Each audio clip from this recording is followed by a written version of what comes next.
Hi there. Reincarnation. Is there such a thing as life after death?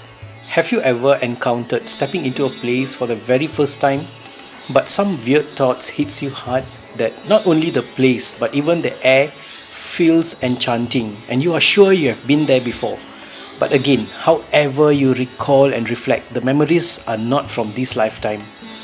Meeting someone for the first time, but beyond your explanation, as connection develops instantly, and you know deep inside it can't be from this birth. Also, some skills and knowledge that you are damn sure you never learned before, but it comes naturally to you than others. Or some fear or trauma of something that scares you. Could this be your own reminiscence and missing puzzles of your previous life, but still intact within you? Are you actually immortal? There are thousands of stories of reincarnation, but when you try to look for proof or some kind of evidence, then you'll conclude it is all lies and none is true. But how if I say there is one case of rebirth that not only been verified, validated and documented by the government, but by also Mohandas Karamchand Gandhi, yes, by Mahatma himself.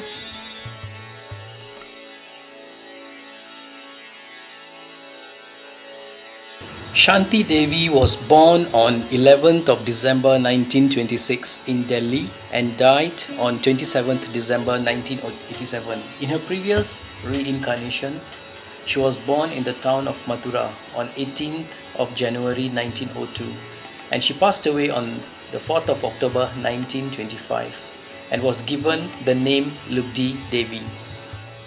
This is about the remarkable life story of Shanti Devi. Until the age of 4, she was totally mute and never spoke and hardly had any verbal contact with anyone outside of her home. But when she spoke, her first words were startling. She said her home is not in Delhi but in a town called Mathura, which is 140 kilometers away from Delhi. Daily simple life events would trigger her past life memories, simply like eating a meal, reminded of her food she used to eat. And while getting dressed up, she'd tell her mother about her favorite red sari. Further, Shanti Devi also said her previous name was Lugdi Devi, that she was married to a man called Kedarnath Chobi and died 15 days after delivering her son in October 1925. Not only that, she also described uncanny detail about her labor, and the pains, the surgical procedures that she underwent. This is when the parents of Shanti Devi realized that however imaginative a child can be, but won't be able to describe it without going through the experience herself. As a child, Shanti Devi always appeared in a confused state of mind. She was trying to link the missing connections in her memory. For Shanti, standing in the mid and observing both the world. For her, there was a transparent membrane between the real life and her present life. As there are more memories retained from her previous life, so naturally she was missing and longing for her husband, her baby son and the home she left. This is just like how someone impatiently would want to return quickly back to her own home and family after years spent in a foreign land. Shanti Devi attempted to run away from her home in Delhi to Mathura at least 3 times. And in the school, as Shanti Devi kept talking about her previous life to everyone, the headmaster, out of curiosity, sent a letter with the address given by the little Shanti Devi. Letter replied by Kedarnath himself, confirming that Lugdi Devi was his deceased wife. And Kedarnath was invited to the home of his wife, Lugdi Devi, reborn as Shanti Devi. A historic meeting was arranged between them. Not science could explain the event. This is what Dr. Rewat, well-known reincarnation researcher of the time, got to say.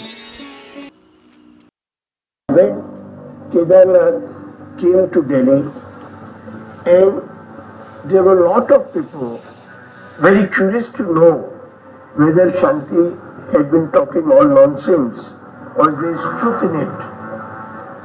But when in the morning Kedarnath very openly and clearly stated that I am 100% convinced she is Lugdi. The whole thing spread like fire. The meeting attracted thousands of people and became a sensation. This is when Mahatma Gandhi took a special attention to Shanti Devi's case. Gandhi took the decision and visited Shanti Devi's home and convinced the parents to let her to visit Mathura and get her claims verified impartially. 15 members of special committee members consist of scientists, journalists and politicians appointed to investigate the claims. In 1935, the entourage took 9-year-old Shanti Devi to Mathura. There, they were astonished by how much the child knew. The trip also documented the dramatic meeting of the 9-year-old mother meeting her 10-year-old son.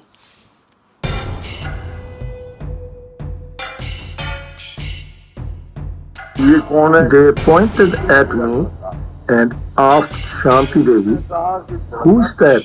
And she said, "That is my son." "How did you recognize him?" She said, "My soul has recognized his soul." And she began to cry. सब आदमियों को ये हो गई कि इस बात For the commission, this was the final proof and was documented in detail. Her story also written in detail by Swedish writer Leonard Sturro, who spent years interviewing Shanti Devi, travelled with her to visit again her previous life, interviewed the family and relatives and became one of her close friends till her death. Shanti Devi never got married and lived meaningful yet solitude life with high awareness of her being a soul and not the body, and then again left her body in 1987. What do you think of this story of Shanti Devi? If this story of Shanti Devi is true, then the theory that says the soul cannot be destroyed must also be true. Means, in real terms, there is no death for us, the soul.